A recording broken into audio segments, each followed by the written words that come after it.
Hey, welcome everyone. Welcome to our webinar sponsored by the Media and Peace Building project at George Washington University and Over Zero in partnership with the World Bank. My name is Babak Bahadur, and I'll be moderating today. Our speaker today, who's also an author of one of the chapters, is Cathy Buerger from the Dangerous Speech Project. Cathy is the Director of Research at the Dangerous Speech Project, a Washington, DC-based NGO that studies the relationship between speech and violence.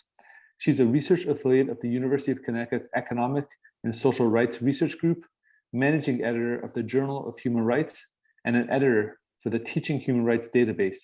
She holds a PhD in anthropology from the University of Connecticut. Today's presentation is titled Collective Counterspeech in Conflict-Fragile Countries, Risks and Possibilities. And the abstract for this presentation of the book chapter is, every day internet users encounter hateful and dangerous speech online, and some of them choose to counterspeak, responding directly in order to refute or undermine the speech. Many of those who have taken on this effort go about it alone, while others organize into groups to coordinate responses and support each other. What opportunities exist for you using group counterspeech to challenge dangerous and hateful speech in conflict-fragile settings? What lessons can be learned from online collective action efforts already underway in countries around the world? This presentation will review the literature on collective online counterspeech, synthesizing knowledge from many contexts on the method's effectiveness. Then, drawing on examples from Brazil, Myanmar, Nigeria, Sweden, and the United States, it will discuss the challenges and possibilities of using collective counterspeech to respond to hatred and dangerous speech in conflict-fragile settings. So with that, I will pass it on to Cathy. Her presentation will be roughly 35 minutes or so, 35 to 40 minutes, and then we will have time for Q&A. Feel free to also put your questions in the chat throughout the presentation if you'd like, and we will address them. And Cathy's offered, if you have a pressing question, you can also potentially interrupt, but I'm not sure if you want to do that. That's a possibility though. And you can also put your hand up at the end of the presentation if you want to come on video and talk as well, or again, put it in the chat. So with that, I'll pass it on to Cathy. Thank you very much. Hi, everyone. Thanks so much for having me here today. Let me share my screen. Okay, so wait, hold on. All right, so the talk, that I'll be giving today is called Collective Counterspeech in Conflict Countries, Risks and Possibilities. So before I get going, I want to tell you a little bit about the trend and the approach that I have to this question. So I work at an organization called the Dangerous Speech Project. We study the relationship between public speech and intergroup violence. So we're really interested in this relationship between speech and action. And then we're also interested in studying responses to harmful, hateful, dangerous speech in ways that can undermine its effects, right? To try and prevent this harmful speech from having harmful effects, from having violent effects, things like that. And one of those responses that we study, and that I've done a lot of work personally studying, is counterspeech. So at the Dangerous Speech Project, we define counterspeech as any direct response to hateful or harmful speech with define it. And I'll come back to this definition a little bit later as I'm showing some examples, and we can kind of talk about some of the advantages to this definition or some of the challenges with this definition. And I'd be interested to hear your thoughts on this, if anyone has thoughts later on in the question and answer period. But for today, I'm going to be focusing on this particular kind of response to hateful speech. Now, in the paper, we're drawing probably drawing most of our data from primary sources. The first area of source material is an extensive literature review that the Dangerous Speech Project has done on counterspeech. Now, the first time we did this literature review, it was in 2019, and it was a really interesting, experience doing this because we discovered that there weren't a lot of researchers that were in the term counterspeech, right? There were a few people who were calling what they were studying counterspeech, but there were lots of other people that were doing research on topics that we felt like were counter speech, but they were using different terms. They were talking about online norm change, or pro-social norms, or increasing civility online, and of their own conversations, right? They weren't reading each other, or if they were, they at least weren't citing to each other's work. It didn't feel like there was kind of one cohesive conversation being had.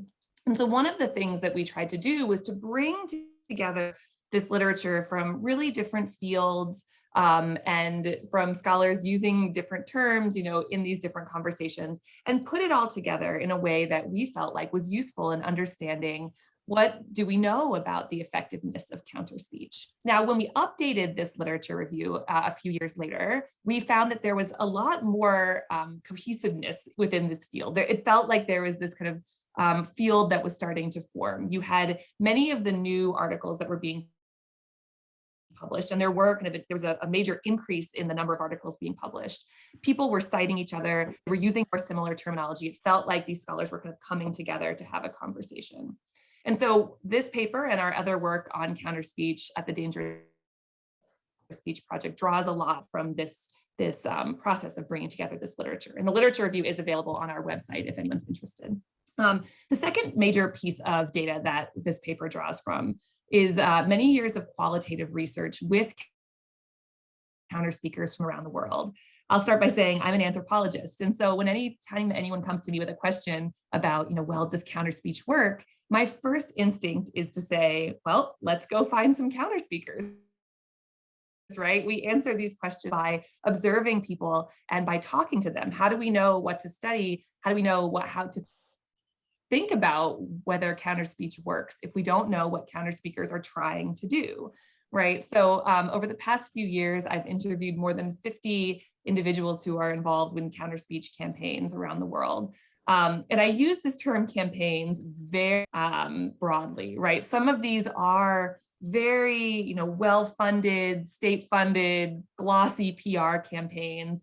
And some of them are people who work all day as an accountant and then come home in the evening and try and grab their cell phone and respond to hatred when they see it. So really wide variety of people who are represented in this sample. And then the third area, I should also say that another piece of this qualitative research is a digital ethnography that I did for one particular group of counter speakers called the I Am Here Network. And I'll tell you more about them a little bit later in the presentation.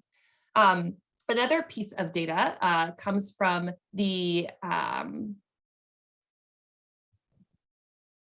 comes from the 2018 International Counter Speakers Workshop that we hosted in Berlin. And this was an event where we brought together people from around the world who do speech to come and share space and talk about best practices for counter speech, what challenges they were facing, what strategies they used to try and learn kind of about the experience of doing counter speech. Before I go on, I saw in the chat that people were saying there was a lag in my talk. Is that still a problem?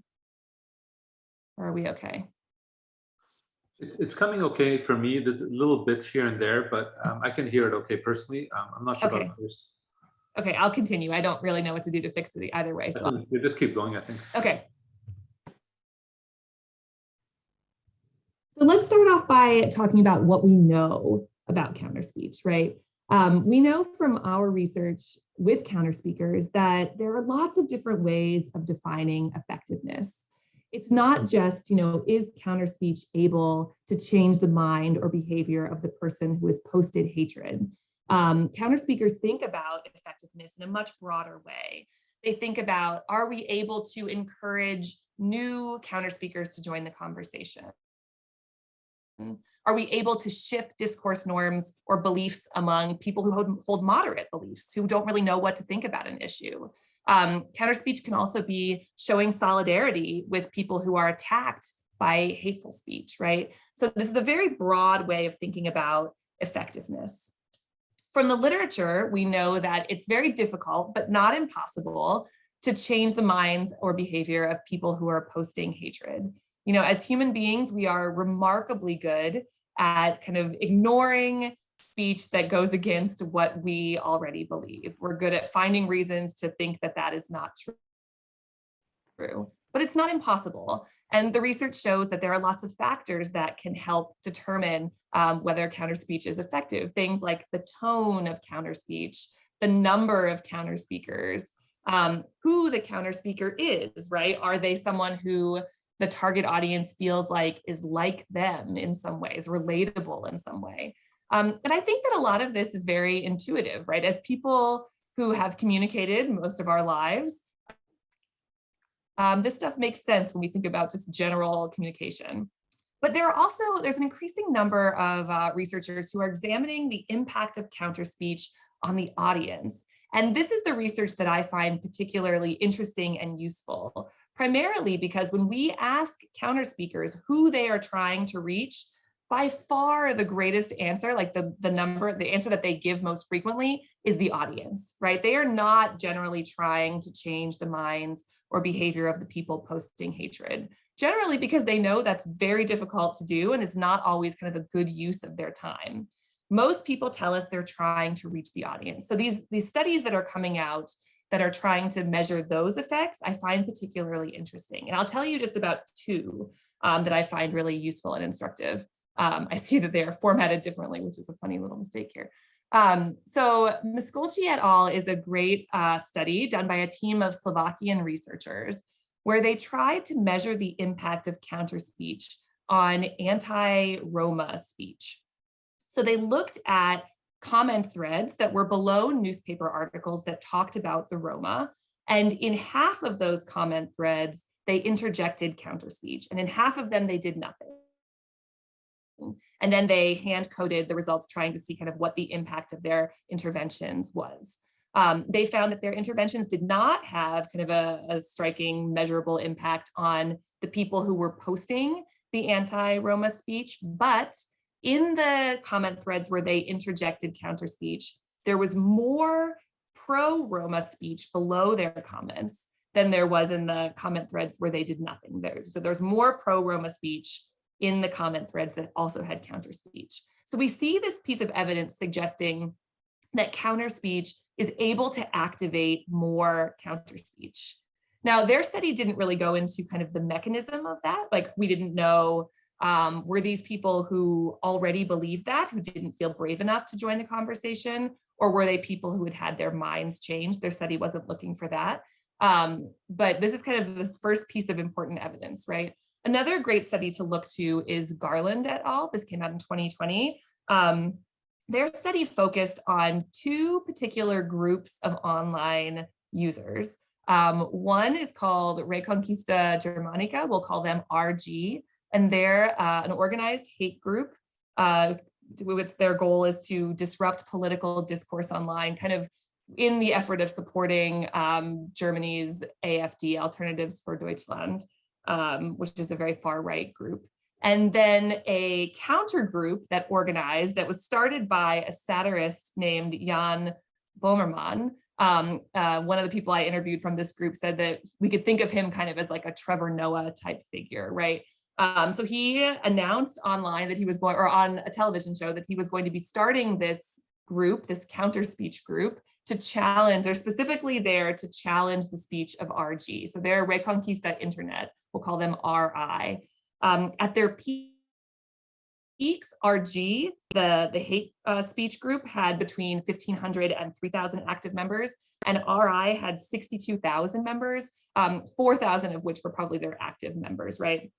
And the authors of this study created online classifiers for hate speech and for counterspeech based on the speech of these two groups.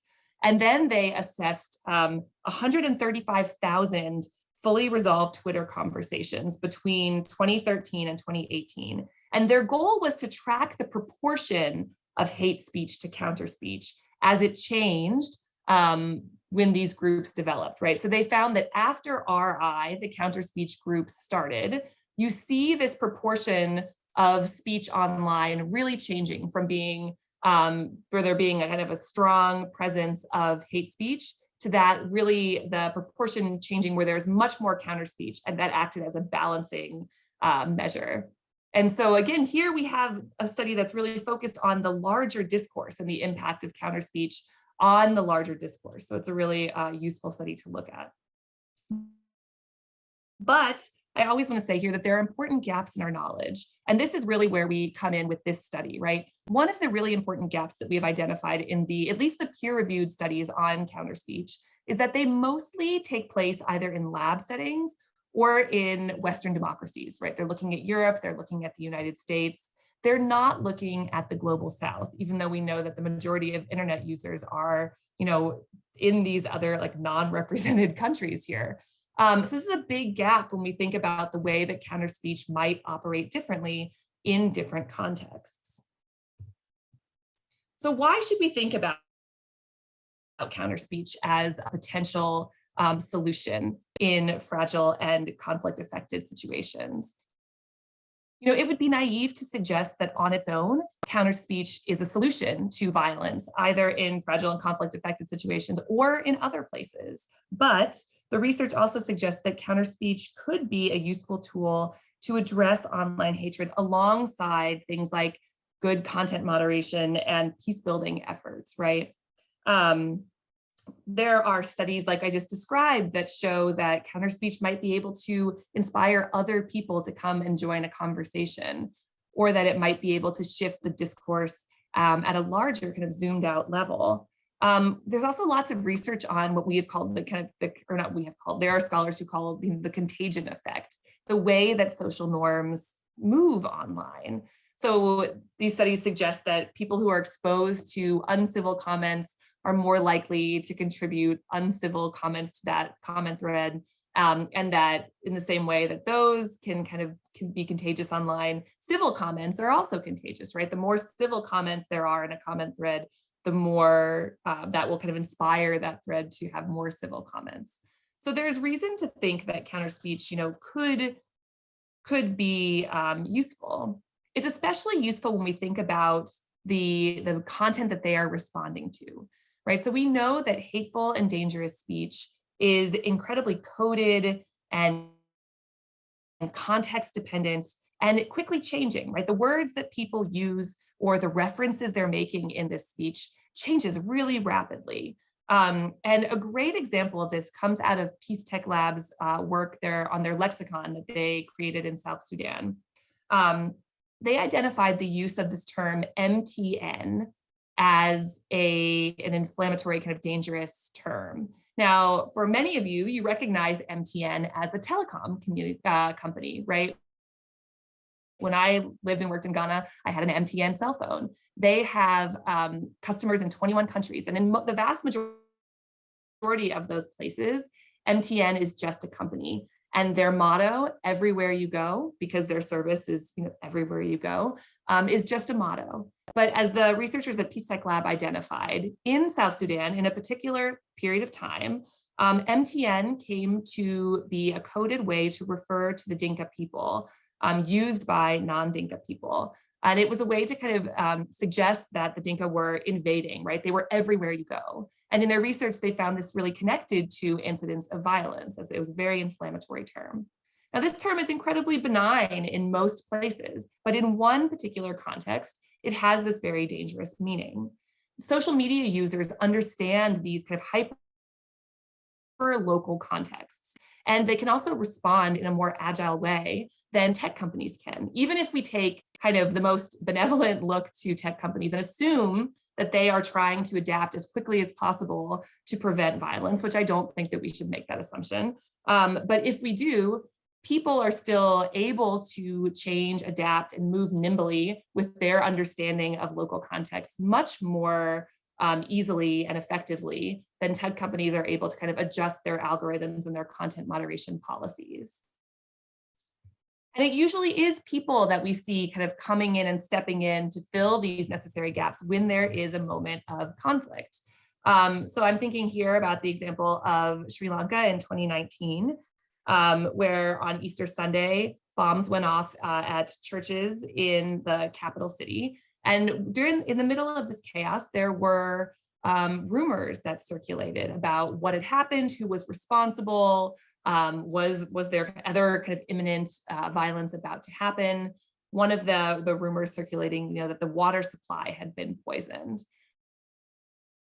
And in this chaos, the Sri Lankan government blocked access to social media platforms, Facebook, WhatsApp, Instagram, YouTube, and Viber. But as we know, when there's something like this that happens, when there's a moment of chaos or conflict, people don't stop trying to get information just because social media has been blocked.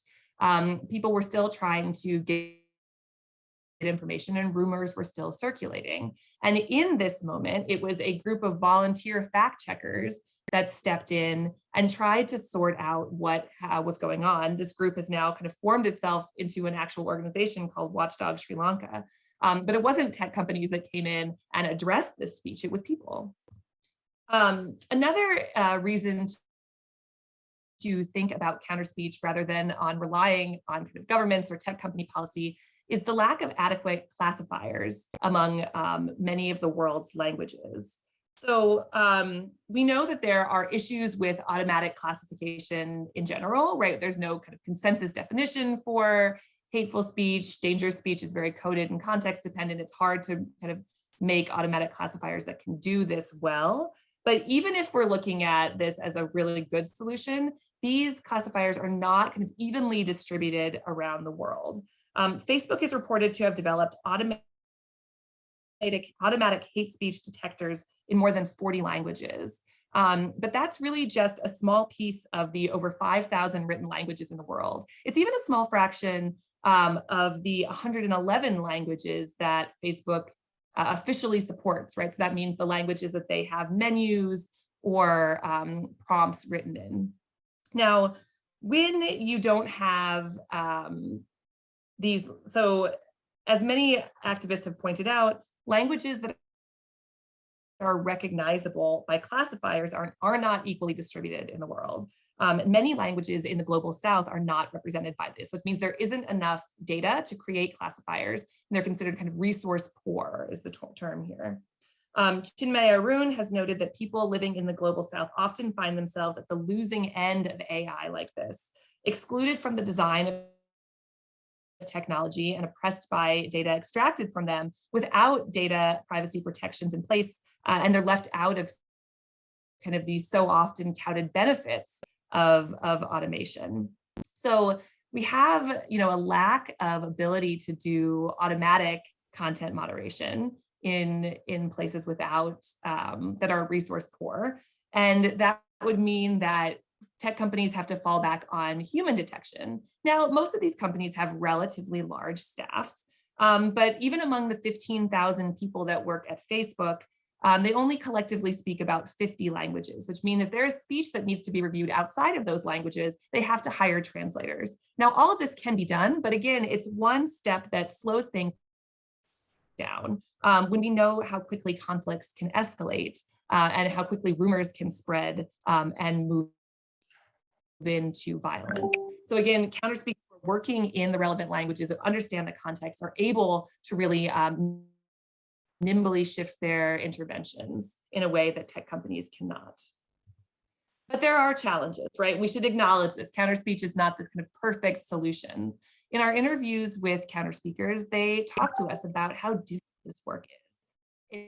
It's incredibly time-consuming, and it is stressful, right? People have received death threats, and these threats are only, they are aggravated and more extreme in places that are experiencing conflict.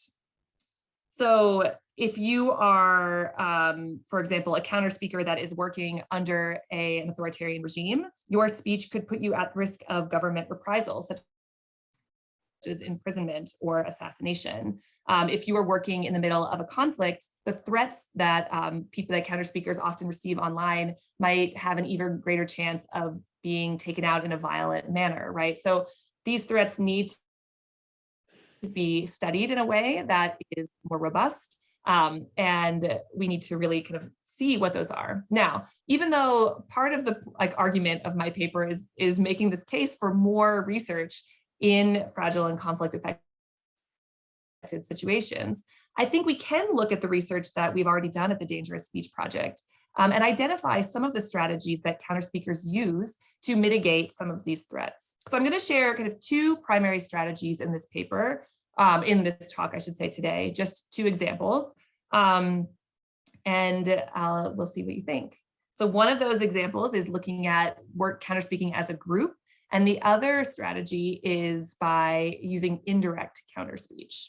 So let's start with counterspeaking as a group.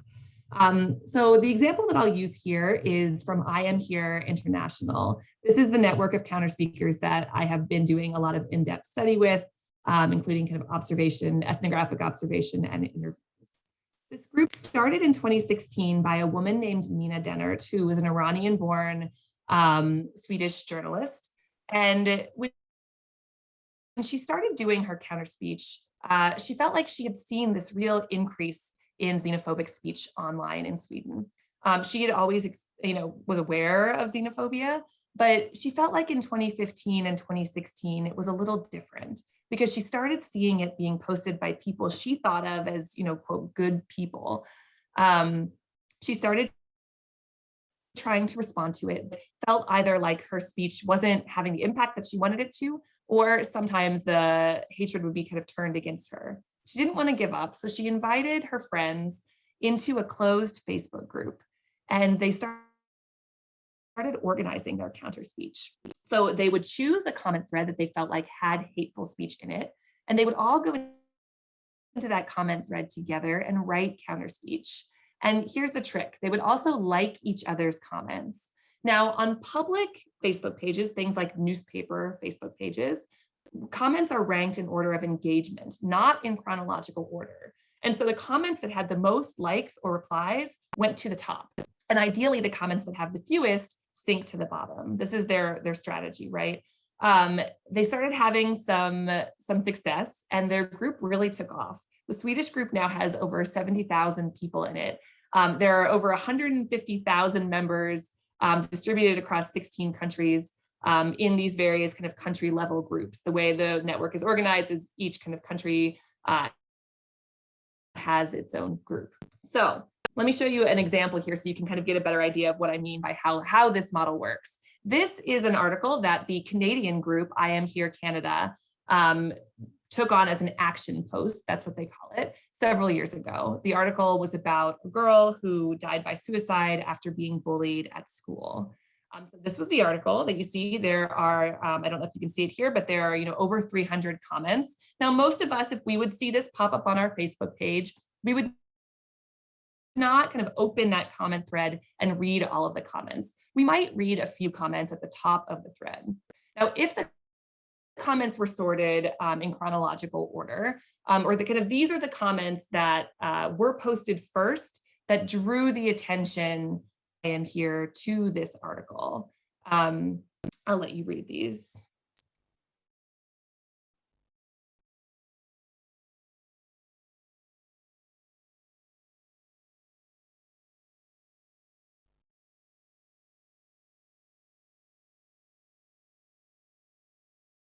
So you see there's a lot of offensive speech here. Comment number 4 is counterspeech, but maybe not terribly civil counterspeech.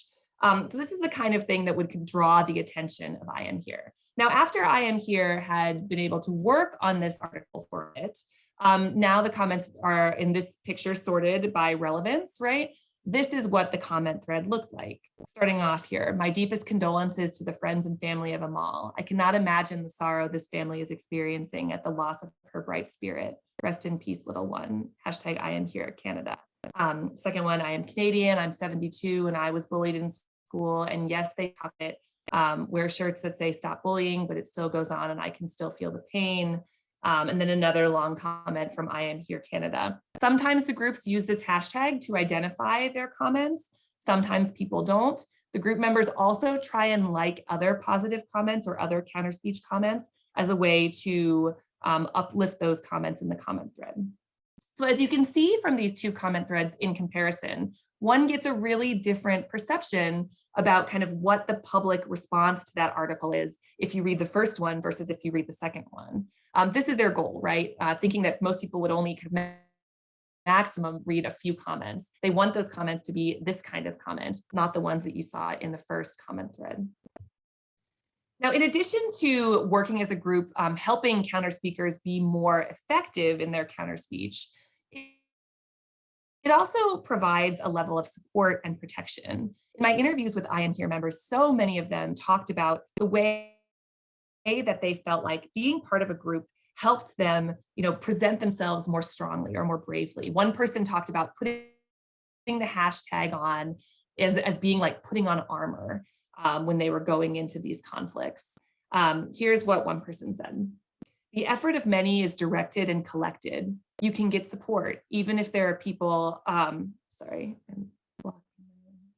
even knowing that there are people figuratively behind your cyber back is a comfort. So here we have, an idea that counterspeaking can make people feel at risk. They feel like a target of challenging hateful speech, but when they're doing it as part of a group, they feel more protected. They also feel more supported just by knowing that there are other people who are doing this along with them. Counterspeakers in I Am Here also make a point to kind of stand up and try and provide protection for people who are not yet group members. And in this example, we have the words from kind of another counterspeaker who had started doing counterspeech alone before she joined the group. This is back in December of 2016. And one day she responded to a hateful comment about asylum seekers. Some of the commenters then started attacking her. This is what she said. I don't remember exactly what they said, but I remember it was aggressive and that I didn't know exactly what I should do. I thought, should I keep responding? Should I just keep quiet? Before she had a chance to kind of decide what she should do, she noticed that others had joined her in the comment thread. People started liking her comment and others jumped in with their own counterspeech comments. One of them was tagged with the hashtag Yogarhar, which is the Swedish group meeting I Am Here. And she said, I looked it up and I decided to join. It was just in time. I had started losing some faith that responding was worth it. To see so much hate, that can eat you up at times, she said. I thought that I could make a difference with other people. We could do this together. So again, here you have the group kind of providing this sense of both protection and also support, which can help preserve the group in a way that makes it more sustainable, right? It's fighting against burnout and it's actually fighting against the attacks that other people are presenting to them.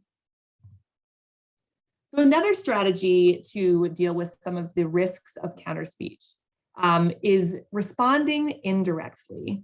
So let me tell you a little bit about what I mean by that. The example I'll use to illustrate it is Defy Hate Now Cameroon. So Defy Hate Now Cameroon was started in 2018 as a response to the hateful and dangerous speech circulating on social media in response to the Anglophone crisis in Cameroon, which was a conflict between French-speaking government forces and separatists from the English-speaking regions of the country that are fighting to form their own region or their own nation. Now, according to Defy Hate Now staff members, as a way to mitigate some of the security and safety risks that emerge from doing counterspeech in this context, in their campaigns and workshops, they tend to advise people to respond, but respond in a very kind of objective, general way. They want people to respond to the issue at hand and not necessarily to a specific person, right? So let me give you an example of what that might look like. This is an example they shared with me. It's a graphic that they created where people could put a picture of themselves. It could be their profile picture or another picture with this statement, I stand for peace and a hate-free Cameroon, and then post this on their social media pages. Now, this could be something that would be as a response to something that had happened in the country or to something that was said, but it's not kind of directly engaging with the person who said it or took a violent action. Now I have to, let's stop for a minute and kind of go into the academic weeds, because I have to tell you, this kind of response has really challenged our thinking about the definition of counterspeech. For a long time at the Dangerous Speech Project, we had defined counterspeech as this direct response, right? And we had thought about that as a response that happened in the same place, right? The same forum as the hateful speech. So the person who posted the offending speech should be able to see the response. And when we thought about that definition in regards to this example, or in regards to some of our other interviews with people who are actually working in ongoing conflicts or under authoritarian governments, they told us, well, I could never do that. Like that would be incredibly risky for me to like actively engage the person who has so much power over me or has the ability to kind of take away my life or imprison me. And so counterspeech happens in this different way. It's a direct response because it might be responding to something that someone else said, but it's not direct in that it's not happening in the exact same forum.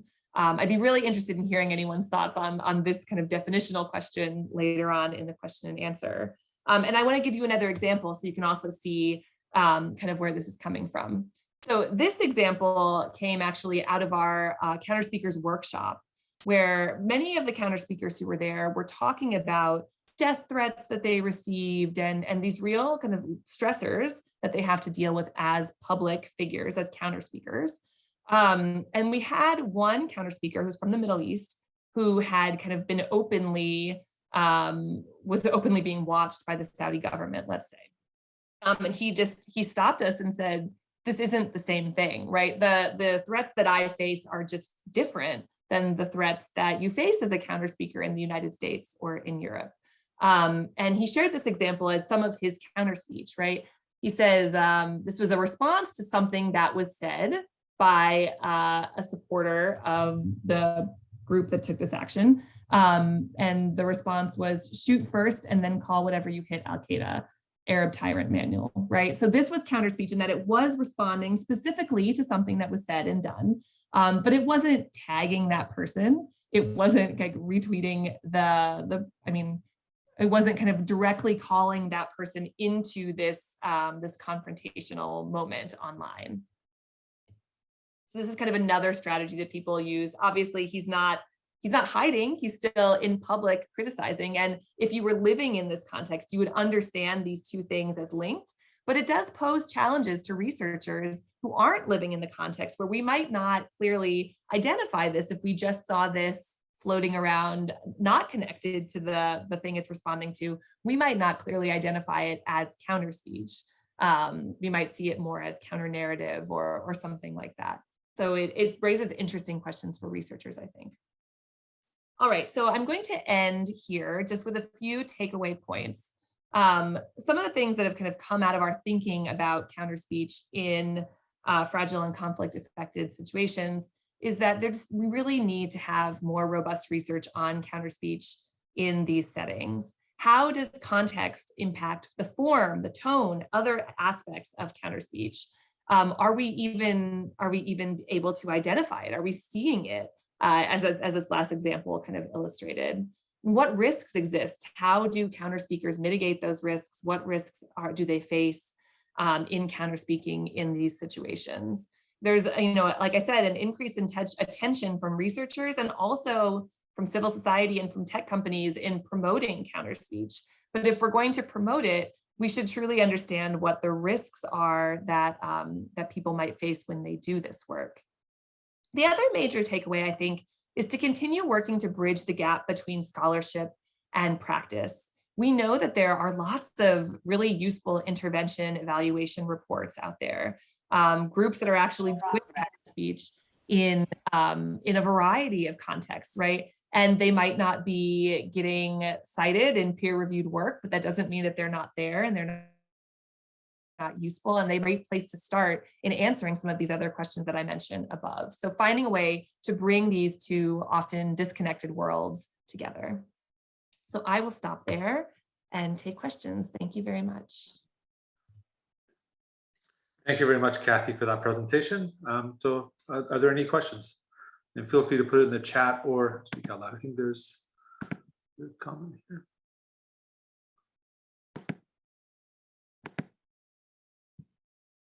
So I have there's a question here from Stephanie Ullman. Thanks so much, Cathy, for this great talk. The definition question is really interesting. It makes me think of the distinction of reactive versus proactive speech comments. do you have any thoughts on making counterspeech more proactive in general? Thanks for this. And hi, Stephanie, I hope you're doing well. So this is an interesting question. I think in some way it's kind of been outside of our scope of what we've been looking at as counterspeech for this reason, right? I tend to think that I'm assuming, and stop me if I'm wrong, you're thinking of counterspeech that is kind of done, it's like you're saying, it's not reacting to something else. It's more, so we would normally think of that as kind of counter narrative. I know that not everyone draws a distinction between those two, but at the Dangerous Speech Project, just for like utility purposes, we've defined that to kind of to be able to see what we're studying. But I think that there is it doesn't mean that they don't work the same way or that they're not kind of equally useful. And more what we're seeing when we talk to counter speakers about who they're trying to reach, their speech, I think, is both reactive and proactive. Does that make sense, right? They are reacting to one person's speech, maybe the person posting hateful speech, but they are trying to proactively reach the audience members. I mean, if we think about how I Am Here works, ideally, if their model succeeds perfectly, those hateful comments would be buried at the bottom and people wouldn't see them at all, right? So their action is motivated and is initiated by a piece of speech. So they are reacting, but they write their comments to be standalone as if they could be proactive, right? Because they want someone, an audience member who ideally doesn't even see the hateful speech, to see their comment. So I don't know if that's a useful answer to your question, but I think that maybe that distinction is not, like it's useful for us as researchers to draw a scope around what we're looking at, but I think that in practice, it's not like, I don't think counter speakers think of that, about whether they're being totally reactive or proactive. I think it can be both. Does that help? Is that at all? Kind of.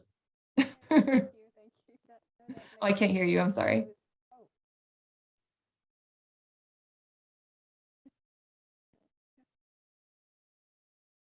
There's an audio problem, Stephanie. That's okay. Thank you, Stephanie. It's good to see you again. Maybe we can go on to the next question. And I think it's by Kyle Matthews, but I see Kyle Matthews on. Do you want to just ask your question, Kyle? Yeah, sure. Cathy, thank you for that discussion and for presentation. Very, very interesting. I work for the Montreal Institute for Genocide and Human Rights Studies, so I'm very interested in hate speech, incitement to violence, but I'm also doing some work for UNICEF and helping them think about the impact of hate speech on children. And I was wondering if are there any examples or initiatives that you know about children or youth engaging in counter speech? If you do and know about it, I'd love to hear about it. Yeah, thank you. I think that so I have kind of a two-part question. One is that, or two-part answer. One is that I think that most of the counter speech programs that we have studied, they are not explicitly not for youth, but they are often not kind of initiated by youth, although there might be young people who are involved in it. I think that there's an increased effort in kind of educating about anti-bullying. I think you see that a lot, and thinking about media literacy more holistically in addressing youth. I do know that there have been some interesting efforts in app creation that parents can download on cell phones. Do you know about these things like Reword and Rethink, where if someone types something in on a cell phone, there can be apps that say, hey, that might be seen as bullying or it might be seen as offensive. Do you really want to post that? So I think there's been some effort kind of in that automated realm of helping youth kind of learn to be better online citizens. But I think that's really where you see this difference, is that you see it less. I mean, we have a little tips cartoon on our website that has circulated various sources about tips for young people of getting involved, and these questions of like, how do we keep young people safe in these engagements? But I'm happy to connect later if you want to share some resources. Thanks. Thank you for that. Next question is by Catherine. Thank you. I had no idea counter speech was organized like this. What SM platforms, social media platforms are focused for this work? Okay, so if you're talking about I Am Here, they specifically work on Facebook because they are kind of proactively using Facebook's algorithm. So they're all organized in private Facebook groups. There's a group in the US that just started, if anyone's interested in looking at that. I'm always trying to give them a little promotion. But you see Counterspeech on all different platforms. So the Reconquista Internet was on Discord.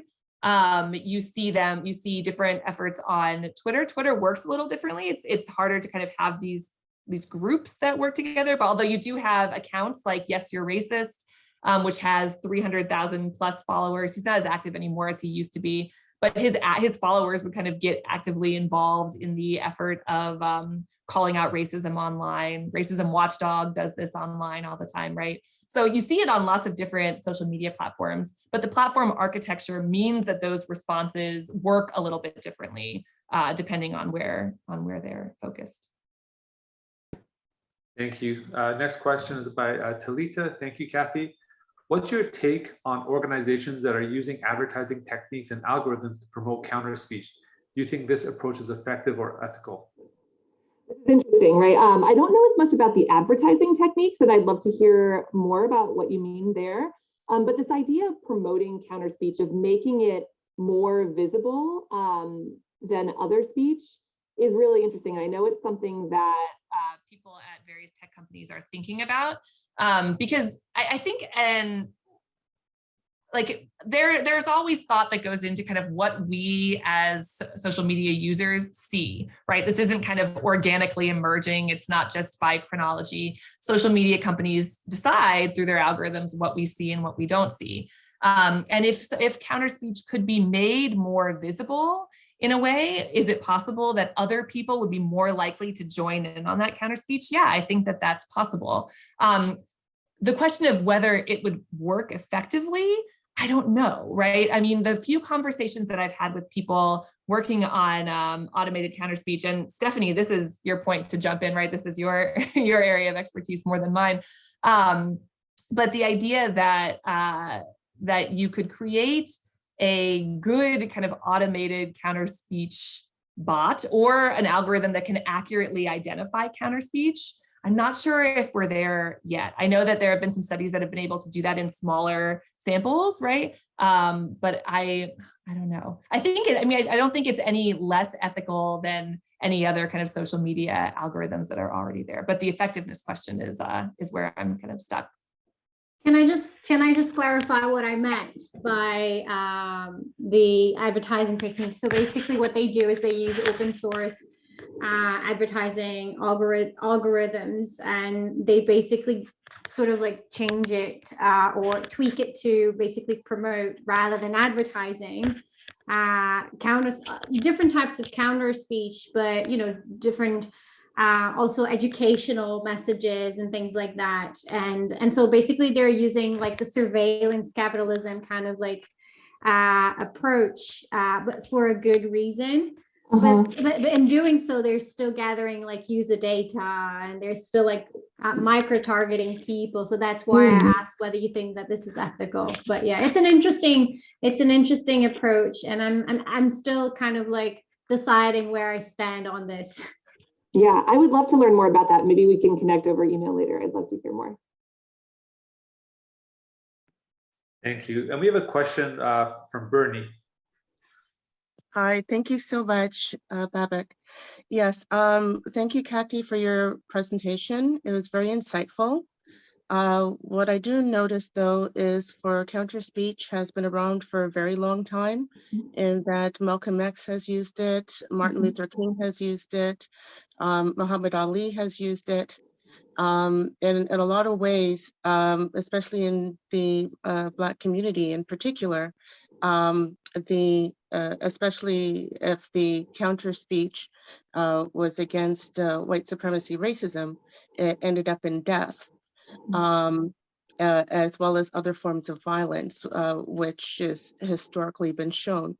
And then even with the use of the critical race theory, which is really trying to co-opt the victimized and targeted of racist abuse to cover up the racist instances that have occurred, and basically helping the perpetrator cover up the history.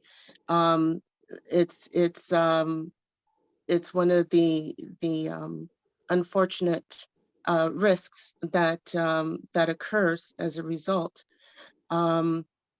So and also to answer to about the youth and children utilizing counter speech, there have been many Black students in the school system that have utilized this in order to state historical facts or make corrections in historical facts, and are often met with having a lower grade or being failed out of that course as a result. So there's definitely real life consequences that continue to occur to this day. So my question is this to you. Given that there are the risks, how can one effectively utilize counter speech when there is such a vested interest and an incentive of racial abuse to continue?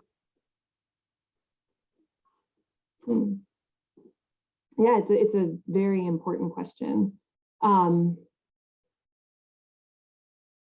think, well, I mean, I think that there are a couple of answers I could give, right? One of them is this idea of effectiveness and what do we mean by for it to be effective?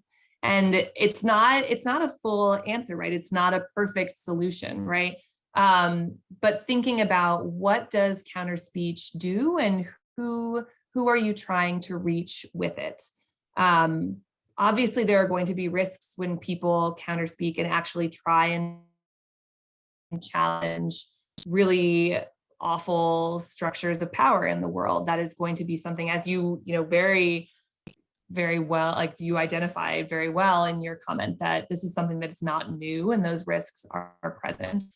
But all I can tell you is that the counter speakers that I have worked with and I've spoken with talk about try and shape their strategy to be effective, even in ways that might not have this ideal quick response structure immediately. So they might be reaching out to other members of their community for solidarity. There's an account called By Felipe, for example, that this is kind of a fun counter speech response. I don't mean to to use that. It might be an inappropriate one to use here, but it's a good example of trying to build solidarity. It's where women can upload screenshots of the abuse and kind of negative harassment that they receive on dating apps when they tell men that they're not interested, right? So this is kind of the classic, hey, I'm interested in you. No, thank you, I'm not interested. I think you should die, right? So women will take screenshots of these back and forths and they'll upload them to this Instagram account called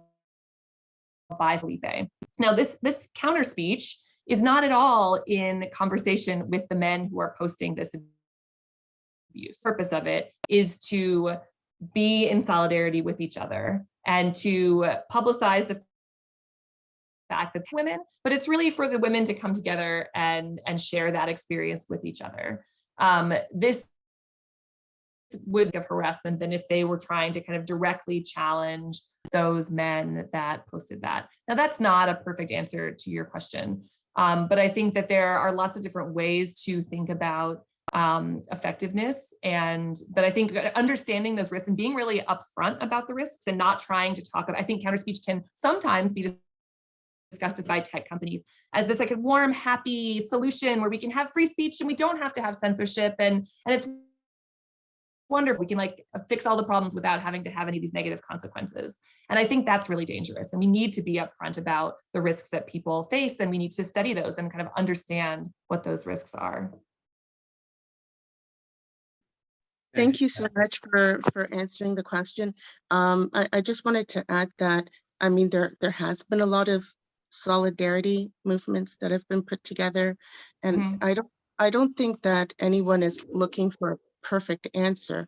I think that in this situation, they're just looking for the racist abuse to stop, you know, as with any other types of abuse that occurs.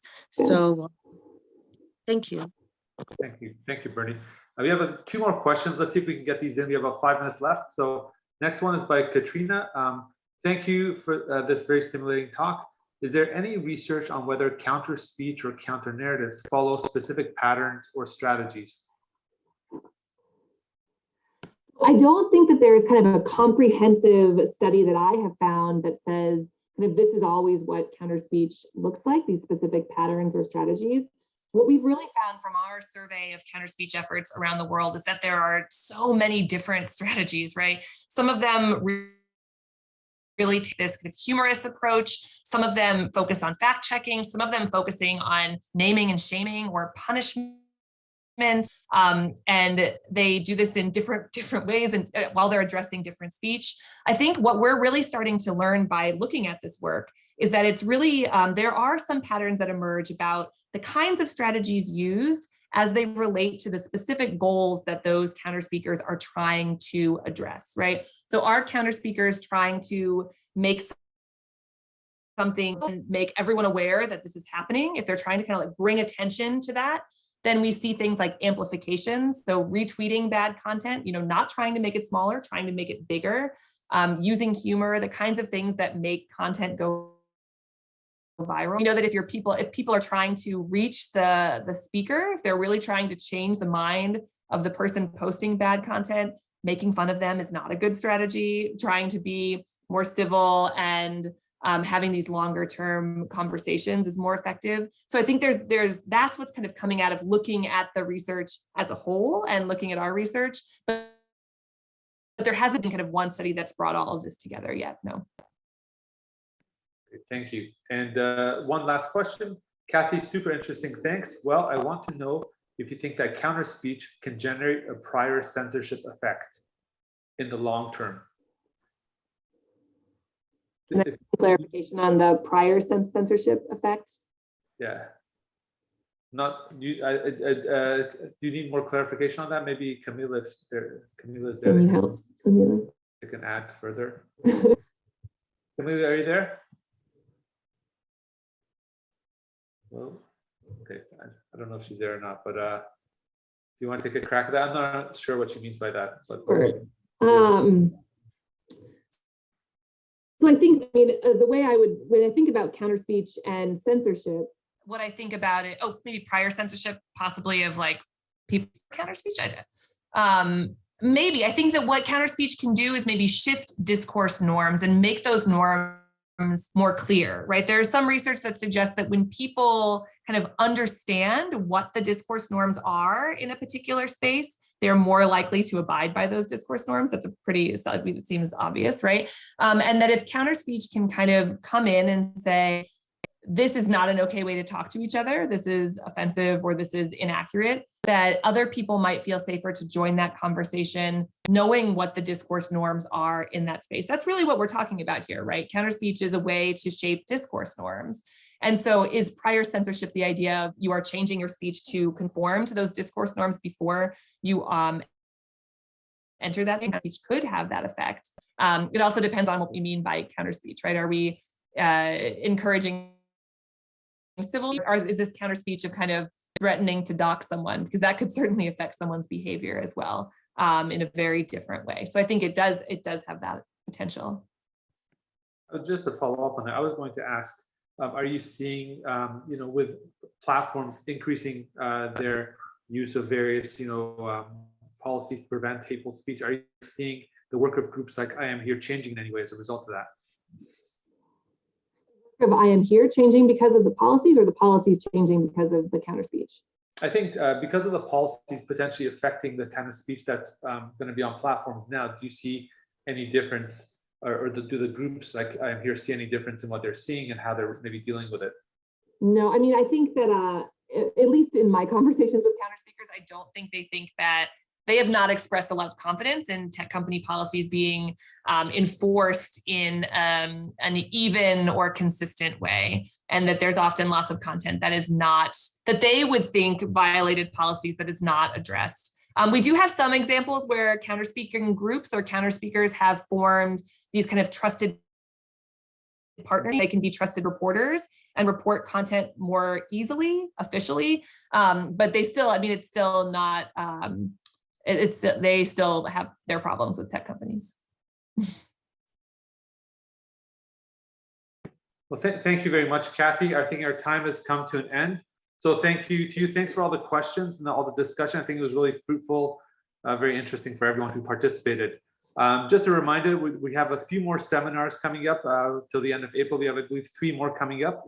So feel free to come to more of these. They're on Wednesdays at 10 a.m. So you can get them through Eventbrite, just like most of you signed up. We'll look forward to seeing you at future seminars. Thank you very much again, Cathy. Thank you. And thank you for all the thoughtful questions.